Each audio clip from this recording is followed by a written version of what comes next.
ketika ada keburukan dari pasangan kita, bisa jadi itu adalah buah dari keburukan kita. Seperti itu. Ketika ada kejelekan dari diri pasangan, itu bisa jadi adalah buah atau imbas dari keburukan kita. Good husband makes a good wife. Good wife is a good prize for husband. Gitu. Jadi suami yang baik itu membuat istrinya menjadi baik, dan istri yang baik itu hadiah terbaik dari Tuhan untuk suami yang baik. Nah, ketika Mbak Im Wong ini ya mengekspos, ya, mempublish, bahkan katanya ingin persidangannya terbuka gitu ya, Mister ya, kalau saya nggak salah itu. Iya. Itu sama dengan dia membuka aib, ya, membuka aib keluarga, membuka aib pasangannya, sama dengan dia membuka aib dirinya sendiri. Kan prinsip pernikahan itu kan hunna libasul lakum wa antum libasul lahunna, itu prinsip pernikahan loh, Mister. Hunna libasul lakum. Istri-istri adalah pakaian bagi suami-suaminya. Hunna, gitu ya. Mereka perempuan-perempuan, libasul lakum, pakaian bagi kalian para laki-laki, para suami. Wa antum libasul lahunna, dan kalian para laki-laki adalah pakaian bagi istri-istri kalian. Artinya apa? Saling menutupi aib. Apalagi ini saling menutupi ya, Pak Ustadz ya. Saling menutupi. Gitu. Biarlah proses hukum, misalkan kalau pengadilan ya pengadilan, tapi yang namanya keluarga itu, yang namanya persidangan rumah tangga ya lebih baik tertutup seperti itu. Bahkan kan harusnya ini ya tuntutan agama seperti itu ya, ketika ada percekcokan di rumah tangga gitu ya, sebelum melibatkan orang lain ya berdua dulu. Kemudian ketika berdua itu tidak bisa selesai, maka kemudian mengambil gitu ya mediator yang harus dari keluarga juga dulu. Dari keluarga dulu mediatornya. Dari keluarga. Seperti itu. Urutannya seperti itu. Baru misalkan kalau sudah tidak bisa ya kita ke pengadilan. Jadi ini ya Allah, saya juga lihat berita ini sangat miris sekali ya. Ya. Itulah saya juga peduli ini Pak Ustadz, karena apa? Tidak pernah saya itu mendengarkan orang mau bercerai, percerai-cerai aja. Tidak perlu manggil wartawan ke rumah, puluhan orang jadi satu, kemudian dia ngomongkan itu. Dan banyak mungkin ibu-ibu di sini juga mengambil sikap yang sama yang seperti Pak Ustadz sampaikan. Ya oke lah kalau kamu cerai gitu loh. Tapi jangan ini dengan kalau nanti ditanya, Mbak Im kenapa kamu menyebarkan? Aku nggak menyebarkan kok. Dengan berbicara di depan media itu kan sudah membuka aib rumah tangga bahasanya ya Pak Ustadz ya. Iya. Makanya apalagi Mister dia ini berkuar-kuar itu Mister sih, kalau untuk persidangannya maunya terbuka, jangan tertutup. Itu sudah. Itu. Iya. Oke. Lanjut Pak Ustadz. Nanti pendapatnya Mbak Yuli. Biar ini memang memang sesuai dengan hadis tadi yang disampaikan oleh Mister ya, kaitan dengan perceraian. Perceraian itu abgodul halal ilallah atolak. Sesuatu yang sangat perkara yang dibenci Allah, perkara halal yang sangat dibenci Allah adalah tolak. Sesuatu yang halal tetapi dibenci oleh Allah adalah atolak katanya. Tolak. Kenapa tolak ini dibenci? Karena dari tolak ini ya banyak negatif yang akan muncul. Ya. Banyak hal negatif yang akan muncul. Pertama, tolak itu biasanya berawal dari nafsu ya. Berawal dari nafsu. Yang namanya nafsu yaitu pertama sifat ananiyah ya, egoisme yang muncul keluar itu. Ada sifat ananiyah, egoisme. Saya yang benar, kamu yang salah. Ada sifat seperti itu. Nah, ya akhirnya pasti pertengkaran itu berawal dari sana. Kemudian yang kedua, dari perceraian itu banyak dampak negatif diantaranya terhadap orang-orang yang ada di sekeliling dia, anaknya lah, keluarganya lah, gitu ya. Jadi Mertua, ipar. seperti itu. Nah, jadi memang itu berawal ya. Ini pelajaran bagi kita dari perceraian itu banyak hal yang ada juga ya perceraian dengan cara baik-baik, gitu ya. Sudah saya. Tapi kebanyakan, saya lihat kebanyakan perceraian itu berimbas seperti itu. Kenapa? Karena itu tadi perceraian itu biasanya berawal dari nafsu, dan nafsu yang keluar berawal itu apa? Ananiah atau egoisme. Di sana ada saling mempertahankan saya yang benar, kamu yang salah. Nah, ini kaitan Mbak Im Wong pun juga bisa jadi itu karena dia ingin image dia gitu ya di hadapan halayak ramai bahwa perceraian yang dia keluarkan, talak yang dia jatuhkan itu bukan karena dia yang salah, mungkin itu ya, walaupun caranya salah. Iya, membangun image ya Pak Ustadz ya. Ya, ya, bisa jadi karena itu. Oke, ini ada dapat salam Pak Ustadz dari Intan Saheila. Toyib Ustadz. Terima kasih. Nah, terima kasih ya Mbak Intan Saheila ya. Pak Ustadz, tadi kan ada bahasanya itu cerminan ya, bahwa apa yang dipakai atau perilaku apa yang dilakukan oleh istri adalah cerminan daripada suami. Apa yang dilakukan oleh suami lelaki adalah cerminan bagi dirinya sendiri. Nah, ada juga beberapa waktu yang lalu saya mendengar akibat daripada gugatan cerai ini muncul karena ada tuduhan selingkuh. Selingkuh dalam bahasa agama seperti apa, kemudian dikaitkan dengan perbuatan apa sih yang dinamakan selingkuh itu Pak Ustadz? Selingkuh ya, bahasa selingkuh. Kalau dalam Islam itu ya selingkuh itu harusnya yang bisa berdampak pada hukum itu ya perzinahan. Zina. Ya. Zina. Oke. Itu berdampak apa hukum itu zina? Nah, apa itu zina? Zina itu melakukan hubungan suami istri ya. Hubungan bukan hubungan suami istri, hubungan tanpa ada ikatan. Hubungan seksual. Nah, itu hubungan seksual tanpa ada ikatan pernikahan. Nah, itu harus dibuktikan dengan saksi. Minimal 2 orang saksi. Kalau dalam hukum Islam ya. Kalau dalam hukum Islam, minimal 2 orang saksi dan saksinya itu melihat langsung bagaimana hubungan seksual itu terjadi. Seperti itu. Nah, kalau misalkan itu tidak terbukti, itu namanya ya fitnah, itu qadzab namanya. Qadzab. Jadi tuduhan perzinahan disebut dengan qadzab. Nah, ini pernah terjadi, Mister. Di zaman Nabi. Pernah terjadi dan itu tuduhan itu jatuh kepada istri Nabi, Siti Aisyah. Siti Aisyah itu pernah dituduh selingkuh. Malah tuduhannya sampai pada tuduhan zina. Nah, kemudian akhirnya diselesaikan itu ya, dan tidak terbukti. Tidak terbukti dan orang yang menuduhnya itu kena hukum. Nah, itu bahasanya itu qadzab, menuding orang berzina.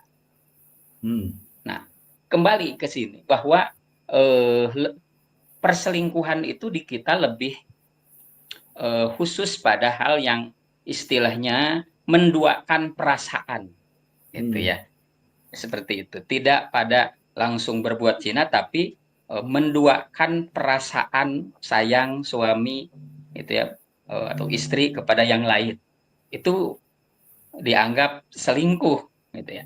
Nah, apakah tuduhan seperti itu bisa berimbas pada eh, tuntutan cerai, itu bisa bisa oleh hakim gitu ya, bisa diterima atau tidak.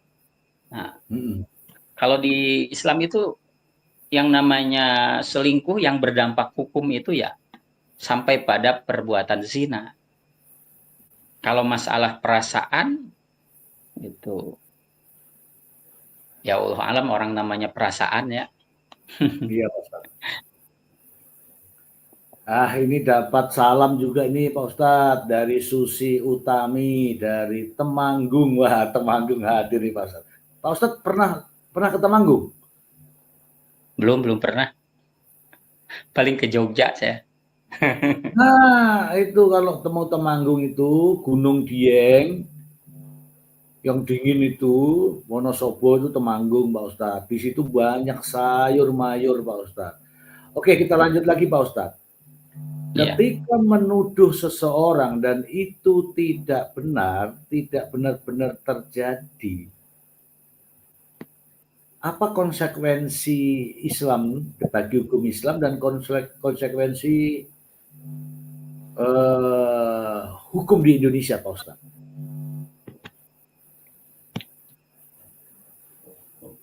Nah, kozab ini ya ada kalau namanya kozab ya, menuduh Kodam. orang kozab, menuduh orang lain berzina gitu ya.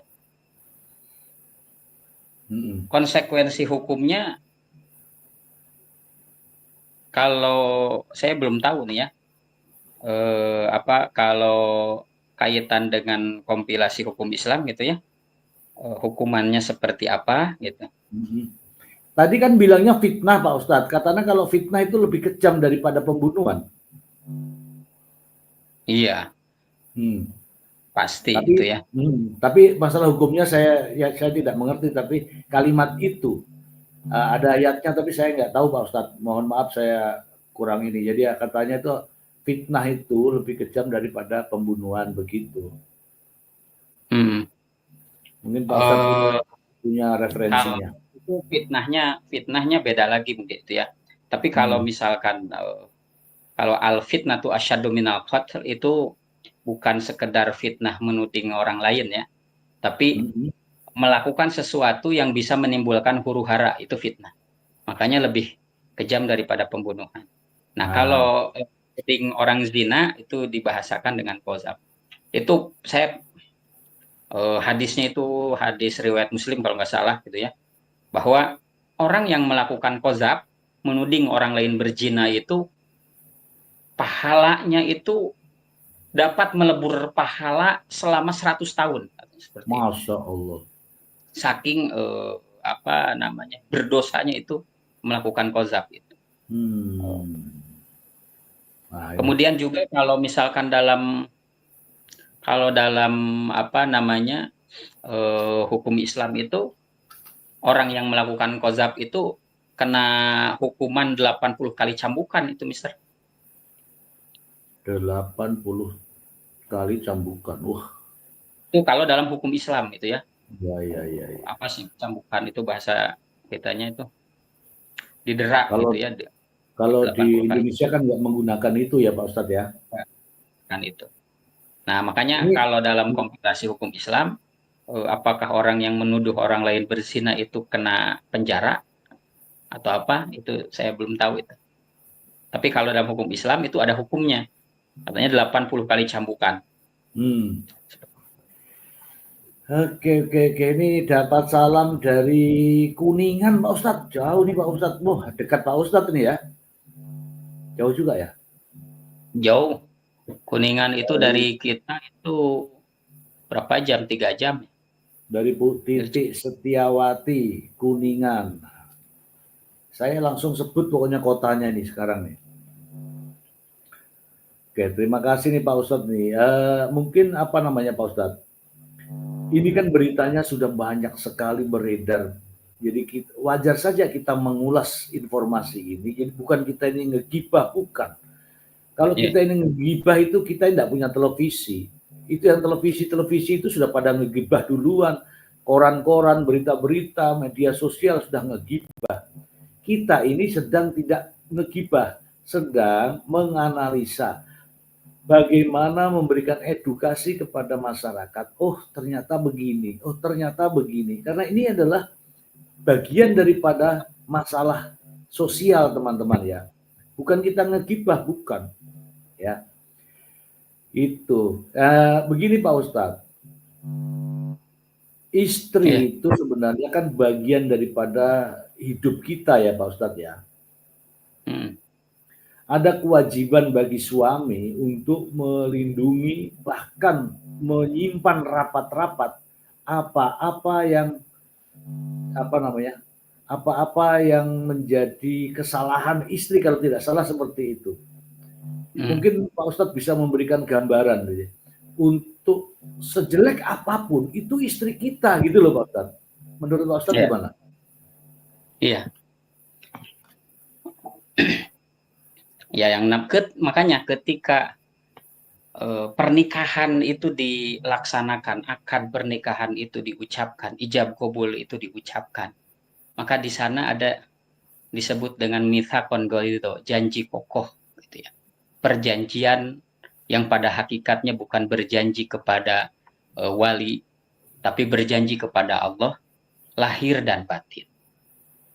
Itu siap meluruskan ketika pasangan kita ini berbuat tidak baik, maka si suami siap meluruskan, siap memberikan nasihat, siap memberikan pendidikan kepada si istri. Makanya di sini ada kewajiban, salah satu nafkah yang harus diberikan oleh suami itu apa? Mendidik istrinya supaya lebih baik. Pendidikan dari suami itu wajib. Pernah ada dalam satu podcast mengatakan bahwa enak istri itu enak katanya. Ketika istri berbuat maksiat, maka si suami dapat dosanya. Nah, ini sebenarnya pernyataan ini tidak 100% benar. Suami itu dapat dosa dari istri yang bermaksiat ketika si suami tidak mendidik istrinya. Kalau si suaminya sudah mendidik, meluruskan, gitu ya, membimbing, tapi kemudian si istri masih berbuat maksiat, nah si suami tidak dapat dosa. Tapi kalau suaminya membiarkan si istri dalam kebodohan, maka si suami itu disebut dengan dayus. Apa itu? Dayus. Dayus ini di pintu surga itu tertulis, ya dayus ya jannah anti haramun ala dayus. Wahai surga, engkau diharamkan dimasuki oleh orang yang dayus. Siapa orang yang dayus itu? Yaitu suami yang membiarkan istrinya dalam perbuatan-perbuatan yang buruk. Suami yang membiarkan anaknya, gitu ya, termasuk anaknya, keluarganya dalam perilaku-perilaku yang buruk. Itu suami dayus. Nah, ini ya. Ketika si suami ini misalkan ya melihat istrinya berbuat maksiat, berbuat jelek, harusnya pertama kali yang harus dilakukan adalah melihat dulu dirinya. Apa yang sudah dia lakukan terhadap istrinya? Apakah dia sudah menjalankan kewajibannya sebagai seorang suami, mendidiknya, membimbingnya, atau belum? Atau justru si suami itu memperlihatkan perilaku-perilaku yang tidak baik justru kepada istrinya. Saya pernah lihat loh bagaimana Mbak Imo itu ke wanita lain gitu ya, bagaimana sikapnya gitu ya. Adalah video-video mungkin banyak. Nah, mempertunjukkan hal-hal yang buruk di hadapan istri justru. Harusnya dia melihat dulu dirinya sendiri. Makanya kan iya. di sana saya sering memberikan pernyataan ini ketika melaksanakan bimbingan perkawinan ya. Hunna libasul lakum wa antum libasul lahunna. Perempuan-perempuan, istri-istri, mereka istri-istri adalah pakaian bagi kalian para suami. Iya. Dan kalian para suami pakaian bagi istri-istri kalian. Pakaian di sini yang pertama melindungi, gitu ya. Pakaian fungsi yang pertama adalah melindungi dari panas, dari dingin, gitu kan. Nah, suami istri saling melindungi di sana. Yang kedua, fungsi pakaian itu menutup aurat, menutup aib, menutup celah, menutup kejelekan masing-masing. Seperti itu. Jadi intinya kembali lagi ke masing-masing pasangan gitu ya. Nah, kalau seperti itu sikapnya tentu pasti di rumah tangga itu akan sedikit sekali celah pertengkaran ketika ada kejelekan di pasangan, kemudian justru dia tidak langsung menjudge pasangannya, tapi dia kembali lagi bermuhasabah diri, mengintrospeksi diri. Bercermin ya Pak Ustadz ya. Cermin, gitu. Seperti Bercermin ya. Harusnya kan melihat, loh iya ya, aku ini cium sana, cium sini, istriku nggak marah. Begitu istriku pergi kok saya yang marah. Harusnya kan introspeksi ya Pak Ustadz ya. Seperti itu, iya. Iya. Itu juga dari salah satu bentuk pendidikan kepada istri kan. Apa pendidikan kepada istri itu? Qudwah atau uswah gitu ya. Contoh teladan. Jadi suami itu harus jadi teladan. Toh orang yang harus dijadikan teladannya seperti itu kan bisa. Iya, justru malah bahasa sederhananya ini. Kamu ngajarin saya, kamu aja gitu-gituan sama Sonono, kan begitu Ustaz? Ya, bahasa saya begini ya, ibarat kata kemarin pernah kita bahas tuh, guru kencing berdiri, murid kencing berlari. Ya lo tidak bisa jaga dirimu, ya aku juga bisa, gitu mungkin ya. Ya ini sudah sudah begitu menurut penilaian saya ya, mohon maaf ya Pak Ustadz ya, mungkin Pak Ustadz juga melihat itu. Mungkin seringkali juga melihat kasus-kasus atau masalah-masalah perceraian, tapi nggak seramai ini Pak Ustadz. Ini tuh dengan adanya tudingan tapi disuarakan di media, kemudian nyampe ke orang-orang, justru teman-temannya juga ikut mendukung Pak Ustadz. Salah satu temannya itu ada seorang wanita itu juga mendukung. Sementara kebenaran itu informasi itu belum tentu benar. Dan ada salah satu nih Pak Ustadz, pernyataan Pak Ustadz, pernyataan seorang wanita, seorang ibu rumah tangga dengan menyebut nama Allah bahwa semua yang disampaikan itu tidak benar. Menurut Pak Ustadz, silakan. Putus-putus, Mister. Aduh, saya nggak ini. Putus. Mbak Yuli, apakah suaraku putus-putus Mbak Yuli? Saya pindah-pindah nih tempatnya. Mungkin sinyal Pak Ustadz, Mister C. Bening masih nggak ini, masih nggak jelas. Suara Mister C jelas.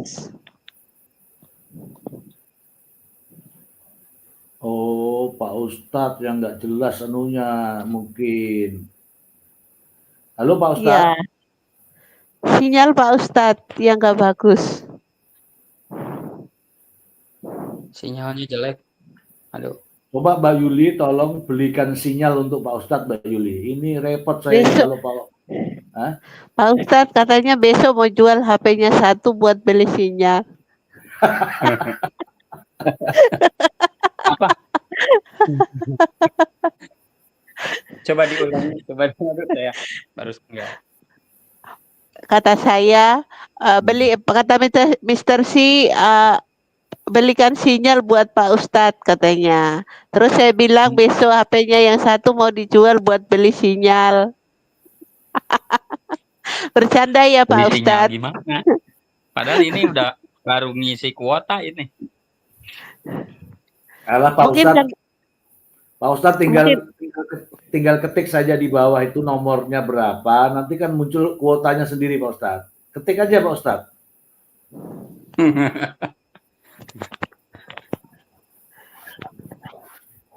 Oke, saya lanjutkan lagi Pak Ustadz yang tadi Pak Ustadz. Ini kan yang menuduh ini, yang menuduh Pak Ustadz, yang menuding lah. Iya. Ini kan ramai, bahkan di berbagai media kelihatan.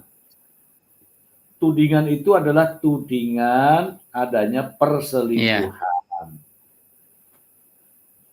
Ini, aduh, ini sinyalnya ini lagi. Aduh, astagfirullahaladzim. Pak Ustadznya nggak dengar Mister C. Ini saya naik dulu ke atas pohon. Ke atas pohon katanya. Jangan Pak Ustadz jatuh nanti. Ini beneran putus-putus suaranya. Pak Ustadz, kalau di pohon kelapa nggak apa-apa, bawa parang sekalian buat belak kelapanya. Gimana Pak Ustadz sinyalnya? Sinyalnya gimana nih sinyal nih? Ini belum stabil nih, belum stabil. Astagfirullahaladzim. Oke. Atau mungkin ya? di situ, di Cianjur situ memang begitu ya Pak Ustadz ya? Hujan kayaknya. Ya itu hujan. Wah, kalau hujan itu pasti buruk sinyalnya. Nah coba ini udah lancar nih. Oke, saya ngomong dulu. Untuk teman-teman semua, ini Pak Ustadz saya ini ada di Cianjur, Jawa Barat. Saya ada di Semarang. Mbak Zuli ini, Mbak Yeskop ini ada di Singapura, ya, ada Singapura. Jadi saya kasih tahu nih ya teman-teman ya, Pak Ustadz ini ada di Cianjur, kampungnya Lesti Kejora. Mbak Yeskop ini, Mbak Yuli ini ada di Singapura, saya ada di Semarang. Jadi kalau ada perbedaan sinyal itu wajar ya teman-teman ya. Dan ini benar-benar beliau adalah Pak Ustadz ini membidangi bidang keagamaan, agama Islam deh pokoknya. Jadi wajar kalau memberikan tausiah kepada kita semua tentang pandangan-pandangan menurut Islam. Jadi kita ini berterima kasih nih mendapat tausiah, pembinaan, pencerahan gratis. Ya, jarang-jarang nih kemarin ada yang tausiah tapi ada yang marah-marah gara-gara es teh. Nah, ini tidak, di sini aman. Itu sampai viral itu Mister C. Iya, saya nggak mau bahas itu karena harus dibahas secara khusus, Mister. Nanti kita akan bahas ini. Jangan pernah kita ini menjual diri kita dengan nama agama tapi merendahkan orang lain gitu ya. Tapi saya senang nih Pak Ustadz saya ini karena aktivitasnya juga edukasi terhadap umat. Jadi kita bertemu di sebuah room ini ya, kita bahas itu namanya Mister C. Apa? Lebih tinggi ilmunya, belum tentu adabnya itu tinggi juga.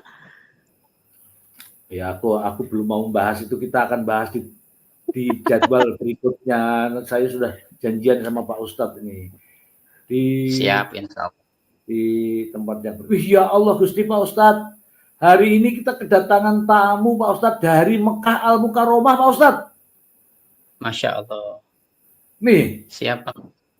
Ini Sukesi Uswatun Hasanah. Ini saya pasti ini dari Sunda ini. Dari Mekah Al Mukarromah hadir untuk Paula. Oh, ini mendukung, ini pasti ibu-ibu nih kalau begini nih Pak Ustadz. Iya. Terus ada yang nanya Pak Ustadz, boleh ya Pak Ustadz ya ini Pak Ustadz nanya ini dari Titik Setiawati. Jelas kok suaranya. Maaf Pak Ustadz, emang di mana? Tuh Pak Ustadz, jawab sendiri Pak Ustadz. Saya di Cianjur, Ibu. Di Cianjur, tepatnya di Kecamatan Cianjur Kota. Mungkin dari Oh. sana jelas,